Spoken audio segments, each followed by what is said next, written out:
Hello, and welcome to another episode of Behind the Green Screen. As you can see, there's no green screen behind me. Not that it makes all that much of a difference since I've stopped using green screen, but I just like to go through the motions anyway. Anyway, how's it going? Um, yeah, there's been all kinds of chaos that's been happening lately, huh? Um, yeah, I'm not gonna get into that because I'm still trying to process that whole thing of what happened in New York City with the shooter and everything. I'm just like, people are getting bolder, right? I haven't seen this level of confusion since the 90s. Excuse me. Right? So okay, so I'm going to get into it. I was going to give you part 2 of world mythology of this book. Remember this book that I covered in my last Behind the Green Screen episode? I was gonna tell you like the stuff that I'm reading, because I had ended at Maori mythology and I was moving towards Sumerian, if you remember correctly. So I got through Sumerian, and man, it is a trip, and it's the same level of violence on men and women. There's violence on both sides.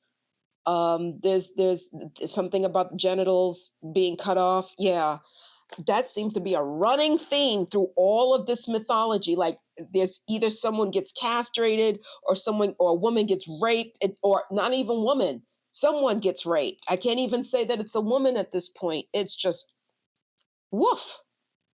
So, but I don't think that's what I've gotten to so far is not enough for a full episode. So I'm going to go back to what I was going to do before I did the bookstore. All right. Okay. So let's see here. How do I start this? I can't even do a picture for this episode. I really can't. Well, kind of, sort of, but I won't.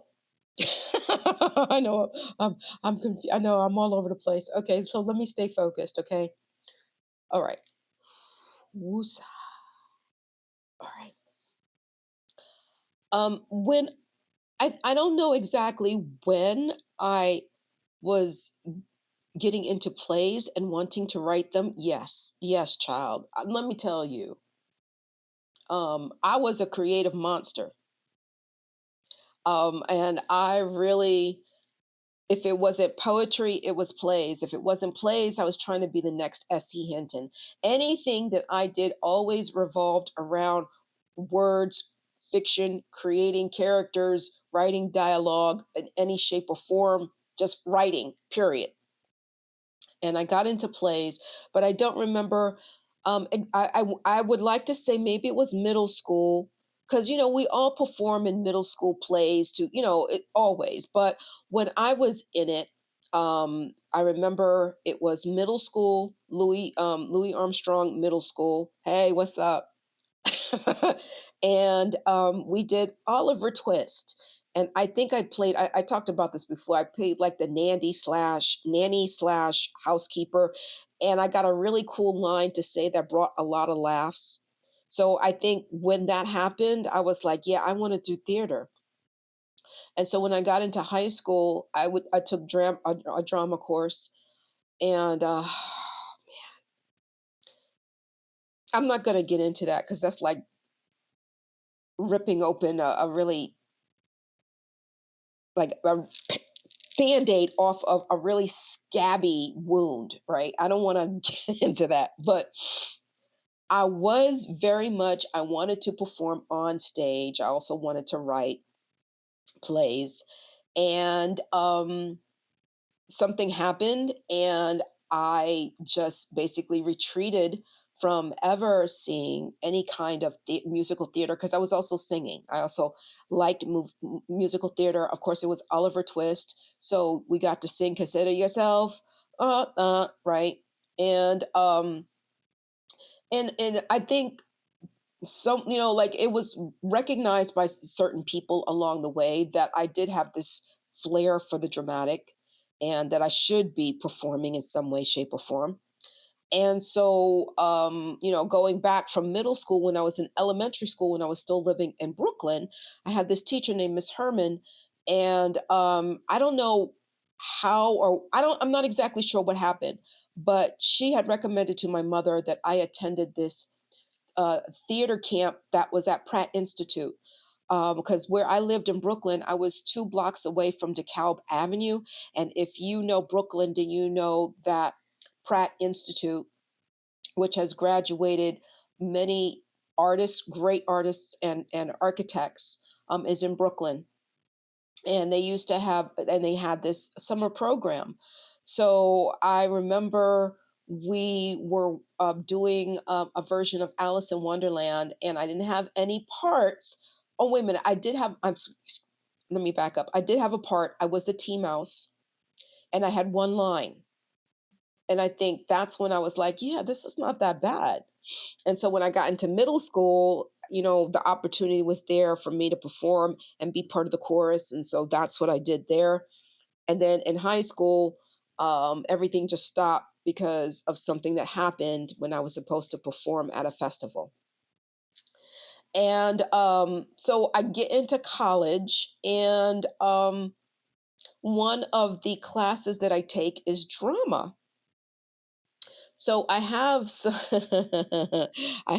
well, really, let me back up a second, because some of the only 2 books that are really from that class that I took, or really 3 books. All right. So,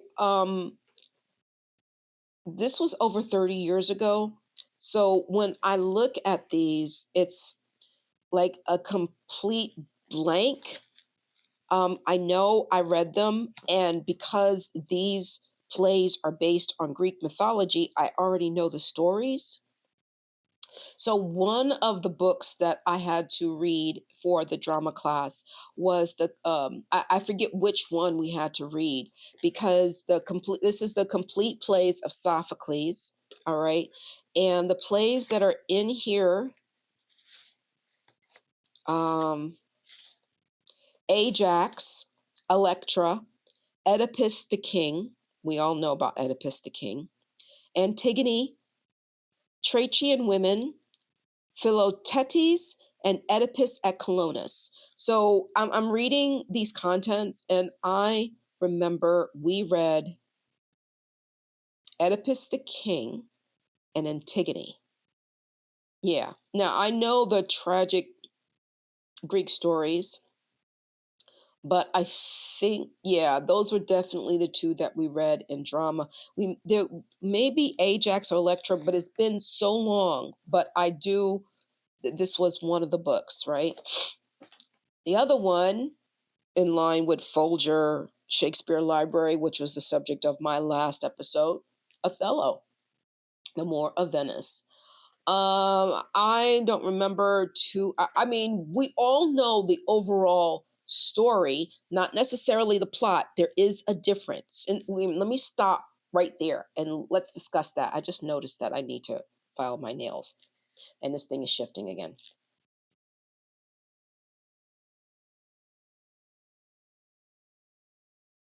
Oh my days. Okay. And where are we? Okay, cool. I don't want this to go too long. All right. So we all know I got off track again. Here's the difference between story and plot. Story tells you what happened, the plot tells how it happened. That's the difference between the 2. So I know the story, but I do not remember the plot. And I will probably re-engage with this. And yes, I know that there are movie versions that I can watch. Of course, I know this. However, I would prefer to see it live, in person, in a theater, at the Folger Shakespeare Library.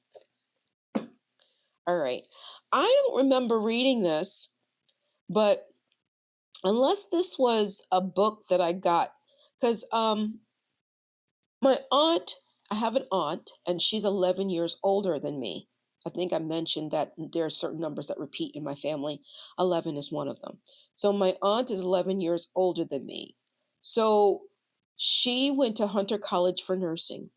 And I remember she gave me like a bunch of books that she had to read for college in some of her English literature classes, and I took them. One of them, which I need to really look, and I think I mentioned this, I had Lady Chatterley's Lover by D.H. Lawrence, and no, I read it as a teenager.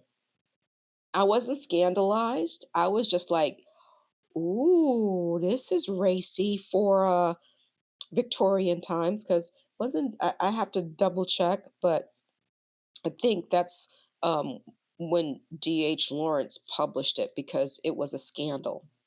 All of his books were pretty much a scandal, but I digress. So I think this is one that came from my aunt, but it's in my, or maybe I did, is there, huh? I don't see a dog ear anywhere or or the, the bend of the page to let you know that I dog-eared something. I don't see it. But in any way, there are four plays by Eugene Ionesco: The Bald Soprano, The Lesson, Jack or The Submission, and The Chairs. Um, I none of these titles are ringing bells with me. So that might be something that's going to sit on my shelf, and one of these days I'm going to pull it down and read it. Okay. Now, I think I read this in high school. I think. Edward Albee, Who's Afraid of Virginia Woolf? For all you young folks out there, if you want to see this play, there is a movie version with Elizabeth Taylor and Richard Burton. And I think it's pretty dead on with the play. I think I read this in high school, to be quite honest. And this is it's really depressing. I gotta tell you, it's about this married couple that really their marriage is just on the verge of exploding into something really nasty. They're both alcoholics. They hate and love each other at the same time. It was nuts. You can probably just do a search for Who's Afraid of Virginia Woolf, Elizabeth Taylor, and sit down and watch that movie. It is, I mean, any movie or play after that about a couple's deterioration as people and their relationship took a page out of Edward Albee's book. Serious. Now, the rest of these are plays that I think I bought on my own. And I think, or maybe not, I think this was from college too, from the drama. All right. And yeah, if you've been to school, you recognize what these are, right? So this is three short plays by Christopher Durang. Collection. And the three plays are The Nature and Purpose of the Universe, Death Comes to Us All, Mary Agnes, and Identity Crisis. I want to say maybe Death Comes to Us All, Mary Agnes is the one that I might have read because the title just seems so familiar. But because I don't think this is not something that I would buy on my own, would be recommended to me. That's why I think it has to be from college. And it definitely didn't come from my aunt. And, so that's what I think this was assigned to me in college when I was going to junior college, LaGuardia Community College. Hey, what's up? Yeah, I think that's where I read it. Now, this is my all-time favorite play. You hear me? All-time favorite. I read this in high school, and it was a class in which we got to sort of not do a table read. That's exactly what we were doing. We were doing table reads. And I loved the class because we would read a book and then we would see the movie, right? And I can't remember the name of this teacher, but she was one of my most favorite high school English history teachers. And she talked to us like we were adults, like there was nothing that you shouldn't know. And I distinctly remember was in her class around the time the Thornbirds came out with Richard Chamberlain. And if you don't know what that is or who I just said, just look it up. But the book, the Thornbirds was a mini series that was broadcast. I can't remember, it was CBS, I want to say. It was based on the book, The Thornbirds. And The Thornbirds was about this priest who falls in love and has an affair, if I remember correctly. So this teacher, like we were talking about it because it was, I was like, oh my gosh, I love Richard Chamberlain. She's like, he's gay. And I was like, what? What are you saying? What? She's like, you can't tell. He's gay. He's totally gay. Sure enough. Sure enough. So in any event, so in this thing, I want to stop it from wandering off. It seems off to me. I don't know. Maybe it's just me. But in her class is where I read what would be my favorite play, and it was turned into a movie with Cary Grant and Lon Chaney. And you can probably find it on TCM. If you have HBO Max, then you have TCM. And if you do a search, you might be able to find it there. Okay, so here's this book. And this is the book that I had from high school, by the way. This is the book. I kept it all this time. And you can tell, see how raggedy it is? Look, this cover's about to fall off. And look, see, I refuse to give the book back, because like when you are assigned a book, you're supposed to give it back so that the next kid could get it. But I was like, I love this place so much. No, I'm not giving it back. So you could see someone wrote in it and when they used it from a high school. So, all right. So this is a collection of plays, 3 plays, all about crime and criminals. But my favorite is the first one that you see here, Arsenic and Old Lace. Oh my God, I felt so in love. You know what? I forgot to.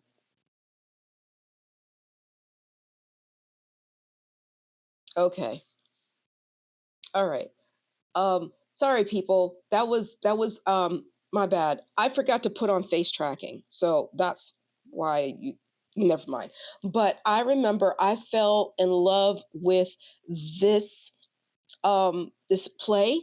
And once she told me, well, I think we saw the movie in class, and it was every bit as frantic and crazy, and it was based on a true story that happened in Connecticut, of all places. These 2 sisters were killing off their boarders and taking their Social Security and disability money. It's a true story. They were poisoning them and they were burying them in their backyard. I forget what town in Connecticut. So I was just like, holy smokes, ain't that something? But yeah, Arsenic and Old Lace is my all-time favorite play. And I could give you a synopsis, and I think I kind of did. It's like I said, this play is based on a real story of these sisters who owned a boarding house and were basically killing off their boarders, especially if they were rude. If they thought that they were rude, they would give them arsenic in their food, and then they would die, and they would bury them in the backyard. And they had in the play, they had a nephew who stumbles across this madness one night, and it's you gotta by the way, Arsenic and Old Lace was written by Joseph Kesselring. That's the author of Arsenic and Old Lace. Have I read the other 2? No, because I just love this one. All right. But I do recommend it. So get yourself a copy or watch the movie. Again, it was made into a movie starring Cary Grant and Lon Chaney. I won't say anything further. And you'll enjoy it. You'll enjoy it. It's back in the days where language was a little less tacky, more elegant. That's the word I'm looking for. Elegant.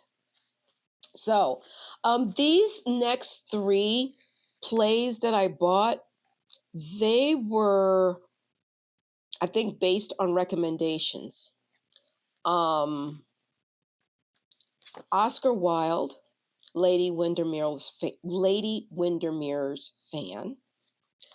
Did I read it? I think I did. Right around the time I was reading on Buddhism and Hinduism is when I bought this book and this play. And I think, yeah, I was reading. That was part of a new summer reading list that not my days. That file drawer cabinet in my brain of what happened with this book is rusted shut. All right.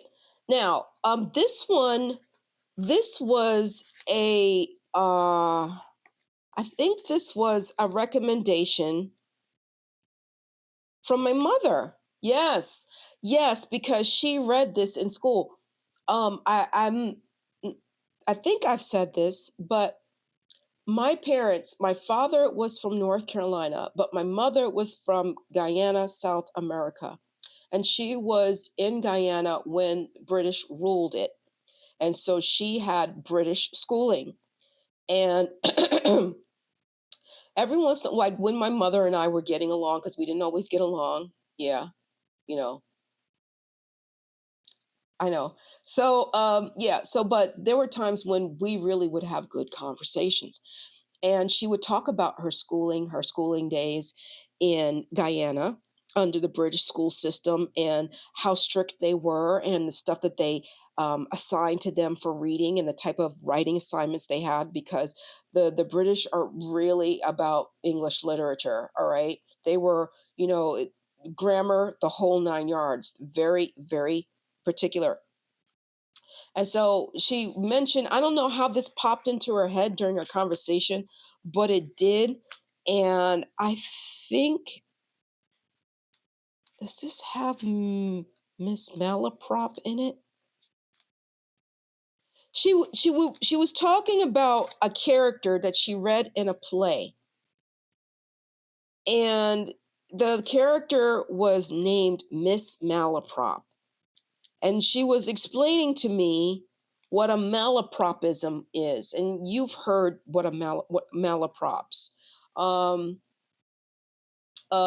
It's a malaprop is when you use a word incorrectly. So, for example, if you've ever watched Married with Children, um, the daughter Kelly, she was always using malapropisms, and she would say, I resemble that remark. So that's a malapropism, right?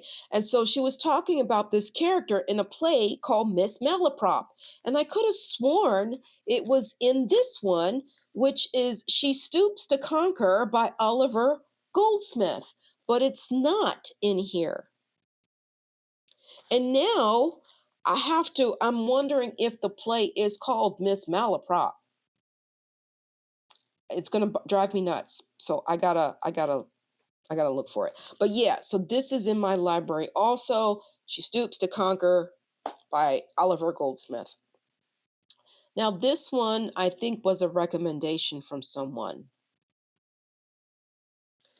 but I can't remember who. And I'm trying to remember, like, what was it that the person told me that made me want to buy my own copy of this? It's just totally, I don't know.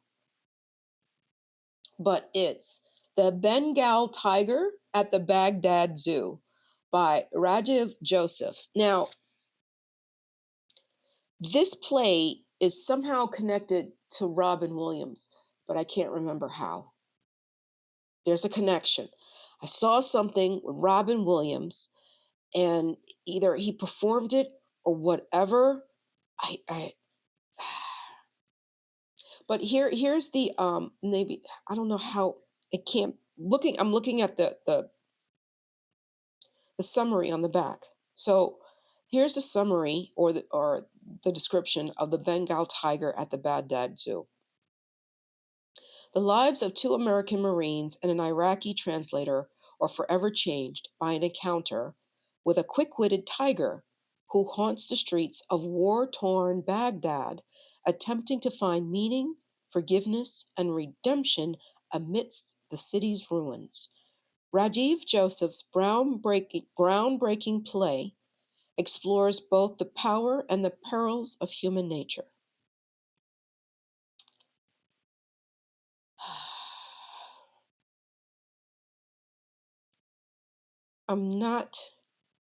It's not coming to me. And you know what? I'm doing you a disservice because I should tell you about these plays. I should, right? So She Stoops to Conquer. Here is the blurb on the back. This charming comedy has delighted audiences for over 2 centuries. First performed in 1773, it concerns Kate Hardcastle, a young lady who poses as a servant girl to win the heart of a young gentleman too shy to court ladies of his own class. A number of delightful deceits and hilarious turns of plot must be played out before the mating strategies of both Kate Hardcastle and her friend Constance Neville conclude happily. Along the way, there is an abundance of merry mix-ups, racy dialogue, and sly satire of the sentimental comedies of Goldsmith's day. Now, with that, I'm thinking Miss Malaprop might just be in here because it drives me nuts. Lady Windermere's fan, all right? A paragon of morality, Lady Windermere firmly rejects the company of anyone exhibiting even the slightest deviation from the social code. Suspecting her husband of a dalliance with Mrs. Earlin, a woman of dubious reputation, Lady Windermere rashly decides to abandon her secure position for the seductive charms of Lord Darlington. The voice of caution arises from an unexpected source when the mysterious Mrs. Erlin reveals the calamitous effects of her own disregard for duty and virtue, and she augments her advice with an act of self sacrifice. By laying claim to Lady Windermere's telltale fan, the woman from outside society shows the model of social propriety, the difference between true morality and its semblance. Hmm. Well, I can expect clever dialogue if it's Oscar Wilde. And I know um, he was a victim of British Victorian society. Um, so I'm gonna reread that again. I'm gonna stick it on my shelf. And for the time when the time comes for me to read it again.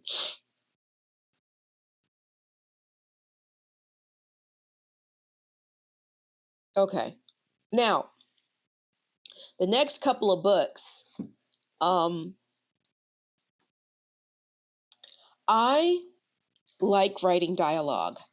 The reason why is because I can carry on two conversations in my head in two different voices. I know that sounds really bad when I say it that way, but I'm not schizophrenic. It's just that um, when you are writing fiction and you're developing a character, the characters have to have a voice that carries through the the story, right? So and the way they speak sort of plays into who they are as an individual. You know, they can have a certain way that they say things or a catchphrase that they always say. And you have to differentiate that voice from the other voice, especially if there's dialogue going back and forth. And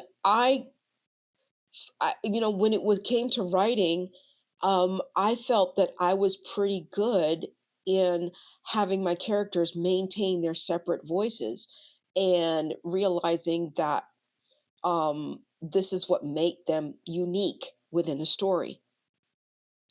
So with that, um, that's why I liked writing plays. And that when I started going to grad school, that sort of transitioned into script writing. Now, I did script writing undergraduate because I was a communication major, but I focused on radio and I wanted to be able to write scripts for like advertisements or in general, just write scripts for radio. And so I did that as an undergrad. And I liked it. I really liked writing scripts. I like writing short plays. A couple of my plays, two, excuse me, one play that I wrote, my mentor at undergrad, he put it on the air, and it was the most thrilling thing to hear something I wrote get performed by other people. And it was it was a couple of students, three students. I wrote a skit or a play that was very short, built for radio, and it consisted of just three characters, not even. And to hear my words get performed by other people was just, it's thrilling. It's absolutely thrilling. And then that's when I started getting into script writing. But when I went to grad school, I did not want to do script writing. I focused on just fiction writing, short story fiction writing, because that's what I did to, if you remember, I freelanced as a romance writer. And so those were short stories. I had the short story format down packed. So when I went to grad school, I wound up doing short stories as my thesis, though that wasn't originally my intention. So I love movies. Just, I mean, it, for me as a kid, going to the movies was a way to escape, and I'm sure I'm not alone with it along in this. I'm sure a lot of you um, went to the movies to escape. But there were certain movies that I would watch, and I loved the dialogue, and I loved how the story unfolded. I loved, you know, the plot. Like, how do you, and it was fascinating to me. How do you, a story and a plot in 98 page, excuse me, 89 pages, because normally scripts are like 89 to like 100 pages. Now think of 100 pages of nothing but dialogue and direction, and yet you have a story, you have a plot. And I was just like, I want to learn. So um, the only way for me when it comes to writing, yeah, I could take a class, but I'm more of a hands-on type of person. So I rather not hands-on. For this, I would rather do some self-study. I think that's where I'm going with that. I would rather do self-study than have to take a course in script writing because I already been through those writing courses and I don't want to do it again. So I would start buying scripts. Now, yeah, you can buy scripts of movies. Not all movies have scripts because there's one movie that I would love to get my hands on a script for, but I don't think there is a script. And that is Gross Point Blank with John Cusack, his sister, Joan Cusack. It had Alan Arkin, Minnie Driver, and Dan Aykroyd. Now, the problem with that movie, Gross Point Blank, is that it was entirely unscripted. They didn't have they all of that blew my mind, by the way, because they did have a script and they weren't feeling it. None of the actors were feeling it. So they decided to use the spirit of the script and all of that dialogue. I found this out just recently. That was all just came right out of their head, improvised. And that blew my mind because I would love to get my hand on that script because the dialogue in that is just out of insane, insane. For me as a writer, I find it insane, just beautiful. Okay, so one of my favorite movies, and I didn't watch this movie until 1994 for a class that I was taking. And when I watched the movie, I was like, oh, this is nice. I like this, right? When Harry Met Sally, Nora Ephron. Um, this is a very good script. All right. The story was good, but the dialogue, that interaction between Meg Ryan and Billy Crystal, one of my favorite comedians. It's just it was and I okay, yeah, these about two white people and their problems and but the thing is that the relationship between the two rings true, and it's not about class and it's not about race. It's about two people who were best friends all along, but they were so busy searching elsewhere that they didn't realize what they had in each other.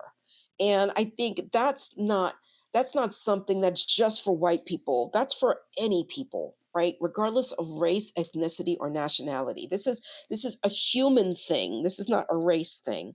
So that's why I bought the script, because this was something that I wanted to study and see what's the magic sauce in this, right? What made this so compelling and why this movie is talked about still after it came out 1989, I want to say. This movie came out and it's still talked about all this time. It's even referenced in pop culture. When you hear someone say that's why men and women can't be friends, it all came from this movie, this script. So that's why I'm just like, yeah, this was beautiful. Now, another one of my favorite movies, and on a and incidentally, I've showed this movie in class and had my students sort of discuss it. They loved this movie. They loved it. And you probably watched it, and it's a crime that it did not get a Grammy, an Oscar. An absolute crime. The Shawshank Redemption.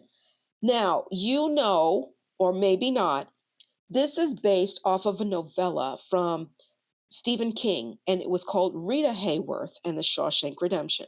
Now, I think the story is true, and I haven't seen anything to contradict it. The director and the writer for the screenplay is Frank Darabont, excuse me, right? So he read Rita Hayworth and the Shawshank Redemption and felt that he could do it as a movie. So he appealed to Stephen King, and he asked him if he could do it. Now, this is not the only Stephen King adaptation that Frank Darabont has directed. He also directed The Green Mile, again, getting the rights from Stephen King to do the script and direct the film. Now, I can't remember which came first, either The Shawshank Redemption or it was The Green Mile. But the outcome was this. When Frank Darabont approached Stephen King says, I will sell you the rights to that novella for $1. And I read I think I talked about this in my episode, All Hail the King. I have read Rita Hayworth in The Shawshank Redemption because I had assigned it to my students for a class I was teaching. And I can say that Frank Darabont is the most, absolutely insane, but he did a excellent treatment, an excellent job with the adaptation. I serious. It's almost he did some slight changes to make it work. One of them being the fact that they got Morgan Freeman to play the co-lead with Robbins, Tim Robbins, who played Andy Dufresne.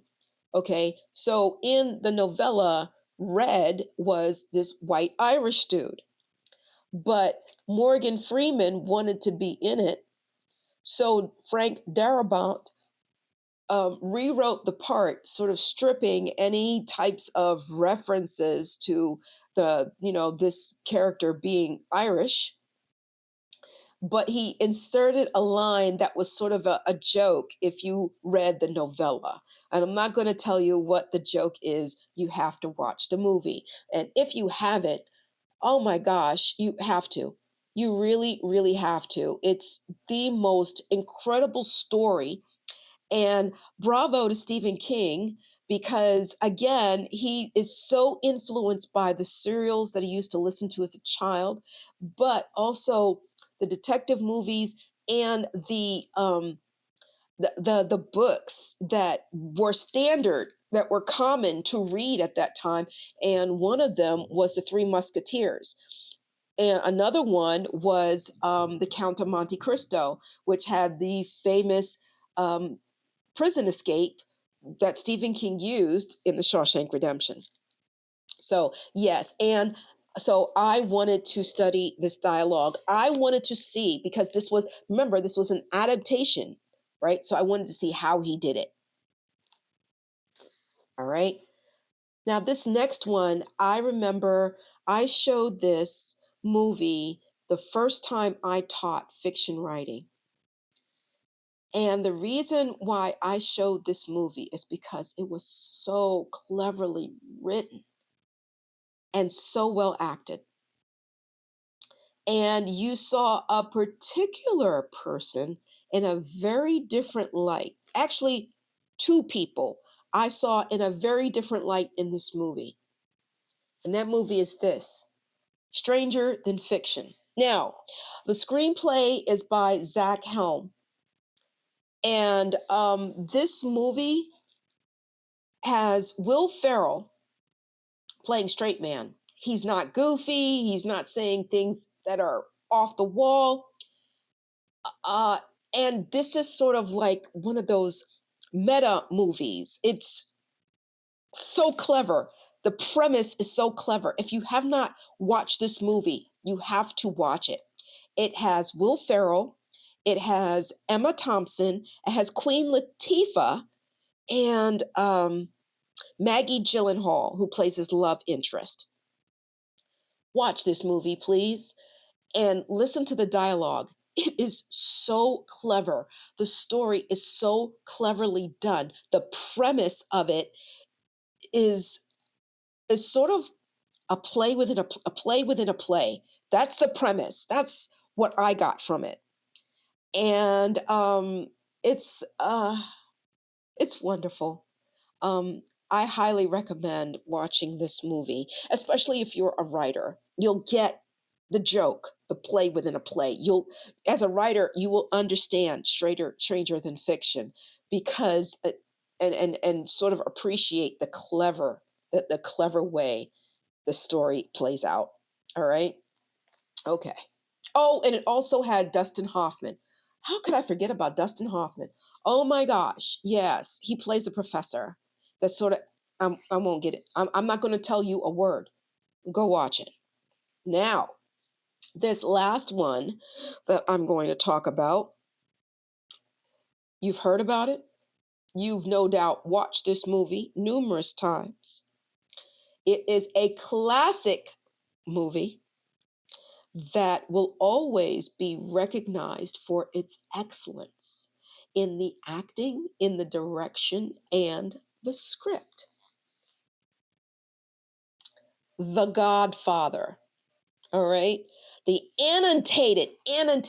All right. So check this out. So there are notes Um, and little known facts, sorry, look at that. You get pictures, you get annotations on what's going on in the scene. I had to, oh, excuse me, I had to have this. Do you hear me? I had to have it.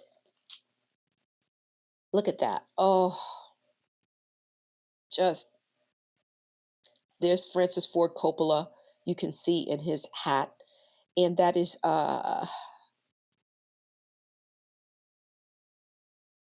Khan. Jimmy, I have to look it up. Oh my gosh. James Caan. James Caan. You've seen his son. His son is an actor now. Yeah. So yeah, this is I had to have this. And do I really need to explain? Now, I should get see, I know that there's probably, and this is the 50th edition, by the way. I should see if there is an annotated version for The Godfather 2, because in my opinion, and I'm not alone in this, you know, a lot of people feel this way, that Godfather 2 was better than Godfather 1. And it was so nicely wrapped up. And then they ruined it with Godfather 3 and that fiasco. Oh, I shudder even when I just think of Andy Garcia and his overacting. It was ruined, ruined. And no one wanted to do it. Francis Ford Coppola didn't want to do it. No one wanted, he didn't want to do it. He thought he wrapped it up right night. And he was right. He wrapped it up with Godfather 2. There was no reason to drag this out. It was basically a money grab by the studios that didn't work out because it tanked horribly. Horrible acting, horrible, just everything. All right. So yeah. So if you want to, you know, go out and this was this. I did not get this in. You know that how I like to get my bargain book. Not this one. I did not bargain book this one. That's how much I wanted it. So. And you get to see how this masterpiece was was built. Like it's just absolutely incredible, you know. And you know, most of those actors are gone now. Um, yeah, just it was just a wonderful movie. It's my, you know, me talking about it. I think I'm going to watch it again because I bought Godfather 1 and 2. I don't play. If I like a movie, I'll buy it. And so, like all of like the scripts, these movie scripts, I have the movie, right? So I went over Stranger Than Fiction, which was written by the screenplay was written by Zach Helm. The Shawshank Redemption, which was an adaptation of a Stephen King novella called Rita Hayworth and the Shawshank Redemption. The adaptation was done by Frank Darabont, who also was the director of the Shawshank Redemption, as well as the adaptation of Stephen King's The Green Mile. When Harry Met Sally, which was the screenplay written by Nora Ephron, who also wrote You've Got Mail. She was like the queen of those at the time. I was very sorry to see her go.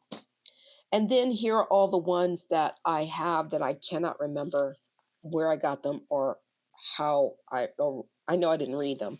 So it's the Bengal. Why am I saying Bengal? Bengal tiger at the Baghdad Zoo. I have a excuse me. I have a feeling in reading that back cover blurb. I have a feeling that this was recommended to me in grad school. Yeah, I think this was from grad school. So She Stoops to Conquer by Oliver Goldsmith. Oscar Wilde's Lady Windermere's Fan. My favorite play of all time, Arsenic and Old Lace, written by Joseph Kesserling, which has also been adapted into a movie that you can find on TCM. This collection of plays by Christopher Durang, The Nature and Purpose of the Universe, Death Comes to Us All, Mary Agnes, and Identity Crisis. Edward Albee, Who's Afraid of Virginia Woolf, Virginia Woolf, Virginia Woolf. 4 plays by Eugene Ionesco, The Bald Soprano, The Lesson, Jack or the Submission, and The Chairs. Shakespeare's Othello, The Moor of Venice. The Complete Plays of Sophocles. And that's it. That's it. So that's it because my battery is dying on my phone. So that means it's time for me to wrap it up. So, all right. So, yeah, it's a crazy world out there. And I know it's a roller coaster ride that just seems to never, ever end. And it's going loop de loop. And God knows I've thrown up a number of times from this roller coaster ride that began January 20th. Yeah, it's not even a year, people, not even a year. All right. So strap yourself in, hold on tight, right? Because it's going to be a bumpy ride for the next 4 years. Just let's just acknowledge that right now. It's going to be a bumpy ride. Okay. So, but in light of all of that, what we're going to do is our mantra. You know the mantra, you know how it works. Let's get it started. Okay. All is well. Everything is working for my highest good. Out of this experience, only good will come. I am safe. Namaste. So I'm going to wrap it up here. See you next time. Bye.